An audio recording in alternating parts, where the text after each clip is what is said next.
A day in my life as a burikat nga naabot og bukid. For to this video day.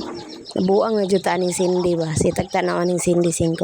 By the way guys, naghaling de ko anong buntaga kay magtak-ang lagi ko kanang usa kong ginaw na mag fried rice dai ko guys, mag fried rice nya. Syempre ning bukid ta gasol na tong gamit guys, gasol pot ang aso.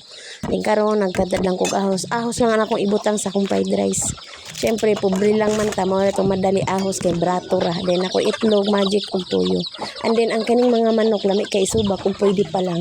And then nagamit lang kog use oil guys kay syempre maore madali-dali sa kusina kay pag magprito pa ato man gyud gina-save ang use oil. And then gidunod na ako ang bahaw na mo nga kanon gabi guys. Ako jud nagi-fried rice kay astang mahala sa bugas dili pwede magsayang-sayang. Gibutangan ako tuyo, dayon gibutangan ko nag magic, dayon giitlogan ko na siya guys kay para manamis-namis sa char. Dili para lang pud maglasa ang kanon no. Kay syempre fried rice.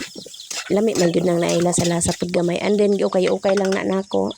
And then naluto na akong fried rice. Mao na siya hitsura guys, pang pobre lang gyud. And then diha nga area ng hugas na si mama ng hugas.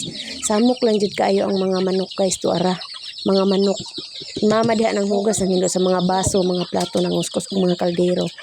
Mao na yung mga pantrabaho pagsigabog sa mga manok pod kay manungtong. And then pagkahuman ako guys, and then gihatod na ako akong manghod diri sa may karsada, mag-atang miog badyari. As usual guys, party pang buntaga oh. Wala pay halos mga tao. Umingaw pa kayo ang palibot. And then nakasakay na siya og badyari. Lipay kay siya guys kay dili daw siya magbaktas padulong sa eskwelahan. Bye-bye.